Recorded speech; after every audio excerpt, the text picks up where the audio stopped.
Andres de AA Sports here with another video covering Mexican football and the Mexico National Team. The Mexico National Team played their first home game of the 2026 year versus Iceland in Querétaro at Estadio Corregidora and won the game 4-0, 4-0.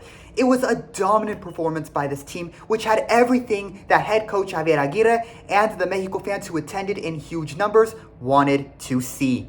Aguirre put arguably his best 11 players on this roster in the starting 11, and they could not have performed any better.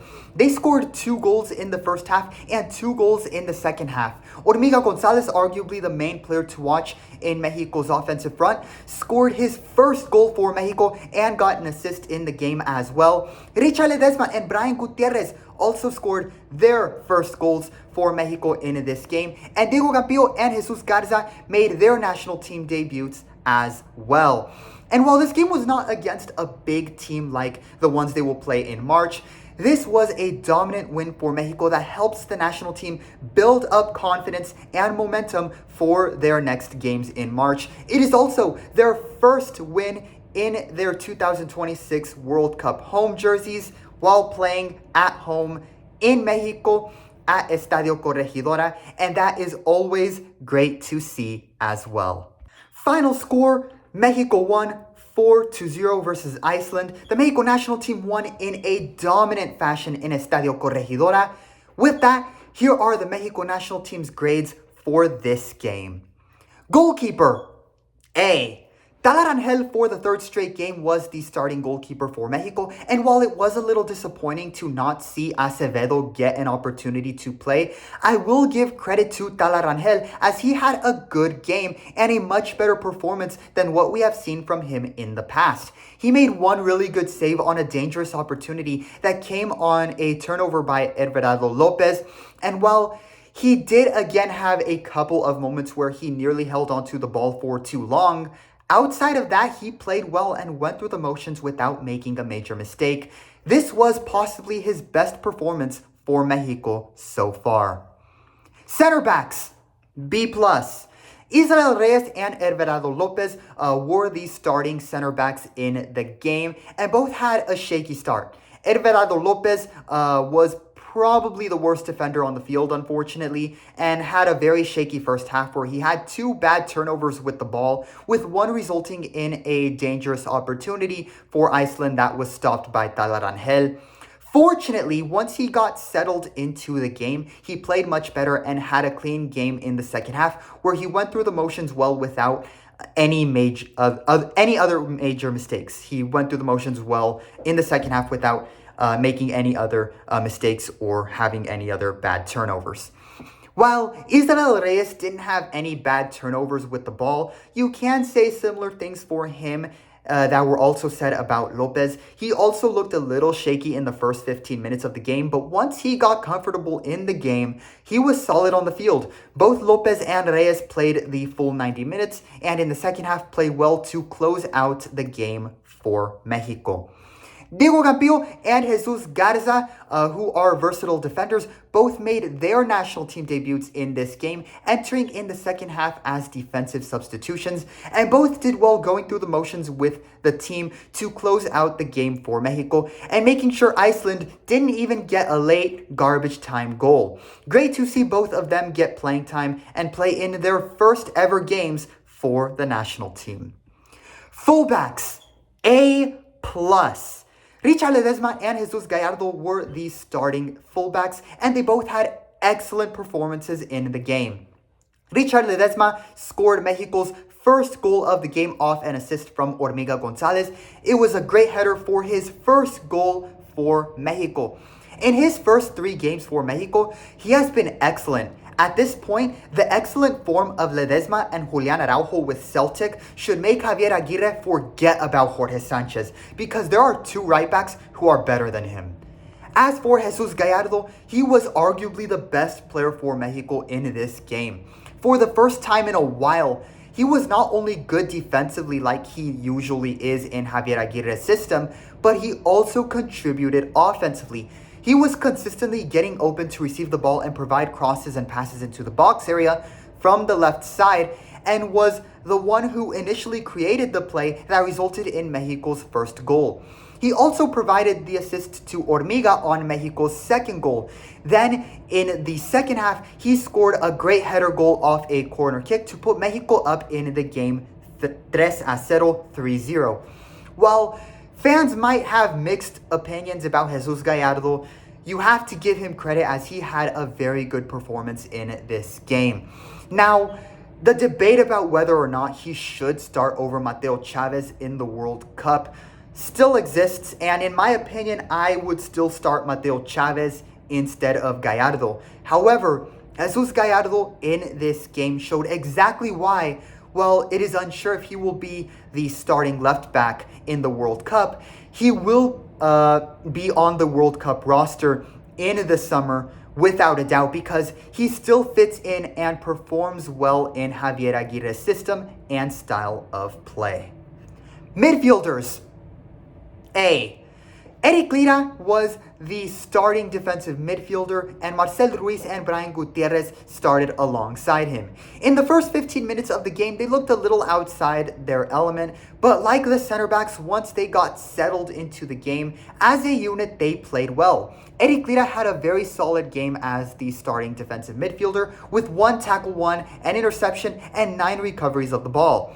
Marcel Ruiz, in his 58 minutes of play, again, didn't have the worst performance, but also didn't have one of his best either. He had a couple of shots that went wide and was the midfielder who looked the most shaky in the first 15 minutes of the game.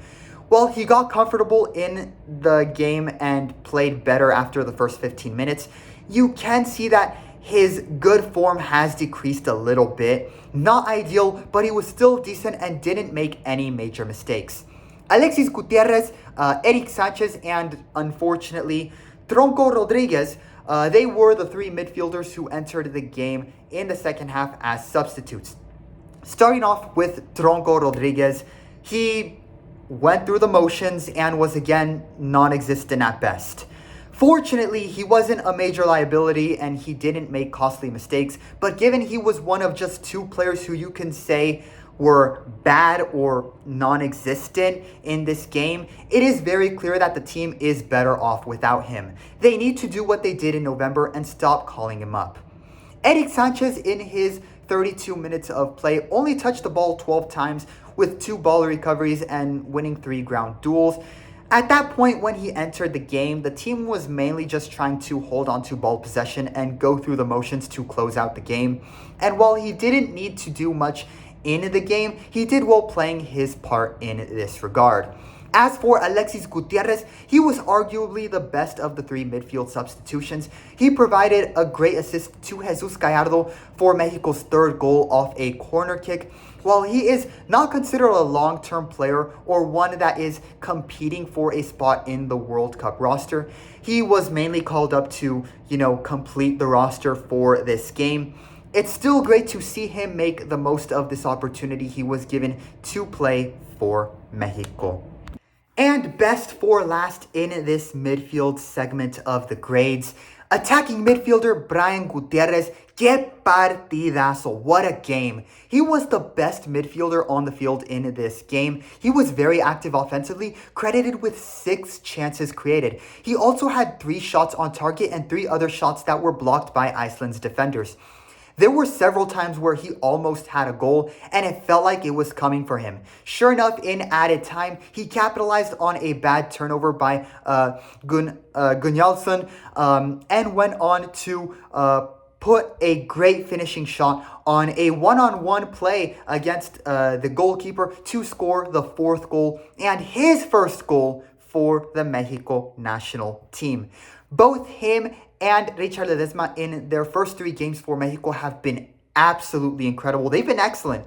And he is absolutely deserving of a future call-up. And now, the offensive front, A-. Hormiga Gonzalez was the starting striker, and Efrain Alvarez and Piojo Alvarado were the starting wingers in the game. Starting with Piojo Alvarado, in a game where Mexico was playing very well offensively, he could not have been any more non-existent. He didn't contribute in any of the assists or goals, and he only had 2 shots in this game. He was one of the worst players on the field with Tronco Rodriguez, and like Tronco, at this point, Mexico offensively is better without him. Javier Aguirre needs to call up and give new wingers a chance. Oziel Herrera, for example, is a much better option who should have been called up instead. As for Efrain Alvarez, in his 57 minutes of play, while he wasn't as good as his Chivas teammate Brian Gutierrez, he was still active in the game with 4 accurate passes into the final third of the field and 2 chances created. While that isn't incredible, it also is not bad by any means and much better than Piojo Alvarado's non-existent performance. But the best player in the offensive front, without a doubt, was Hormiga Gonzalez. He provided the assist to Richard Ledesma on Mexico's first goal, and then went on to be at the right place in the box at the right time to receive Gallardo's pass and scored his first goal for the Mexico national team. Great to see for Hormiga. Prior to this game, Hormiga rejected an offer to play for CSKA Moscow, so he can finish out this season with Chivas in good form to not only have a good chance of making the World Cup roster, but to hopefully get better offers from other European clubs in the summer. And with his good form right now with Chivas and now with the national team after scoring his first goal for Mexico, if he keeps this up, I do like his chances of getting offers and joining a bigger and more competitive European team. And with his performance in this game, he definitely put himself in Javier Aguirre's radar and might have made Vasco forget about Germán Berterame. Hormiga had an excellent game. Head coach, A+.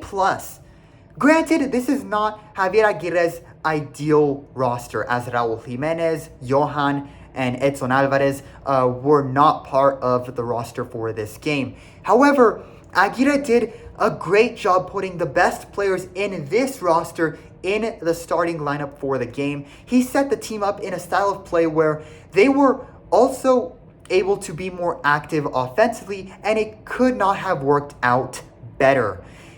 His team scored 4 goals, 2 in the first half and 2 in the second half, and they were able to score both in the run of play and on set plays. He also again did well in giving the 2 new players called up for the first time ever in Garza and Campillo playing time, as we got to see 2 new players make their Mexico national team debuts.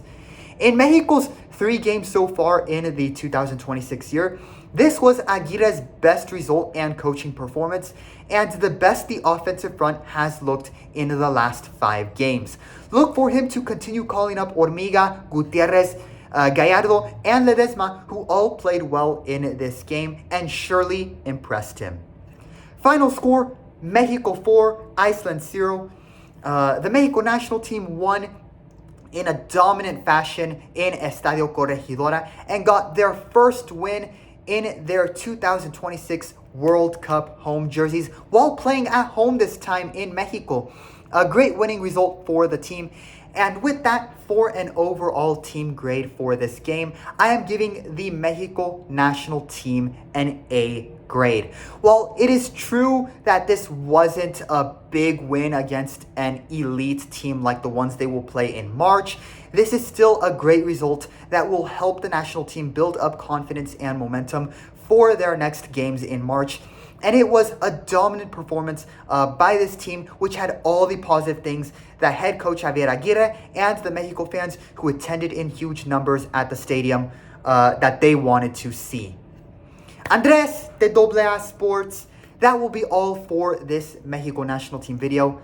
Leave a like and subscribe to support the channel, and put your opinion on this game in the comments below as well. Stay tuned in for more Mexico national team and Mexico women's national team content and videos on the channel in March. With that, guys, thanks for watching and listening, and as always, Viva Mexico!